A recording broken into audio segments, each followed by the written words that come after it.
9 February रोजी सेलू येथून 2 मित्रांसोबत निघून गेलेल्या अनिकेत बळवंत शेरे यांची माहिती देणाऱ्यास देणार 1 लाखाचे बक्षीस। संपर्क निकिता शेरे, सेलू, जिल्हा परभणी।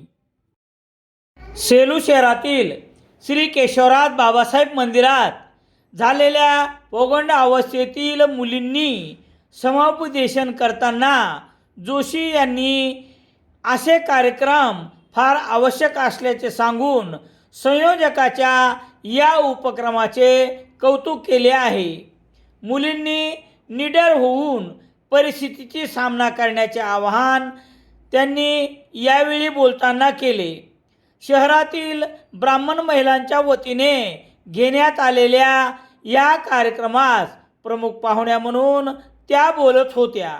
समाजातील अनाचार वाढला असून भावी पिढीसाठी हे मोठे आव्हान असल्याने मुली व माता पालक यांना समुपदेशनचा कार्यक्रम आयोजित करण्यात आला होता।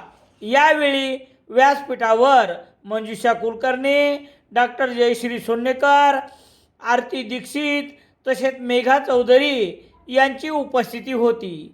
पालकांना विश्वासात न घेणाऱ्या मुलींची स्थिती तुटलेल्या पतंगासारखी होती। या उदाहरणाने मंजुषा कुलकर्णी यांनी जीवनातील पालकांचे महत्त्व पटवून दिले। यावेळी नवनिर्वाचित नगरपालिकेच्या सदस्या अनुपमा देवधर यांचा सत्कार करण्यात आला। या प्रसंगी उपस्थित मुलींना भेटवस्तू देण्यात आल्या। कार्यक्रमाचे प्रास्ताविक डॉक्टर जयश्री सोन्नेकर यांनी केले। सूत्रसंचालन मनीषा खारकर यांनी केले। यादी वाचन व उपस्थितांचे आभार मोहिनी चिटणीस यांनी मानले। शेवटी पसायदानाने कार्यक्रमाची सांगता झाली। कार्यक्रमास बहुसंख्य महिलांची हजेरी लावली होती। परशुराम जन्मोत्सव समिती आणि महिला भगिनीच्या पुढाकारातून हा कार्यक्रम संपन्न झाला। दैनिक लोकसत्ता सेलू शहरात मिळण्यासाठी संपर्क Balaji newspaper agency, bus stand, Selu.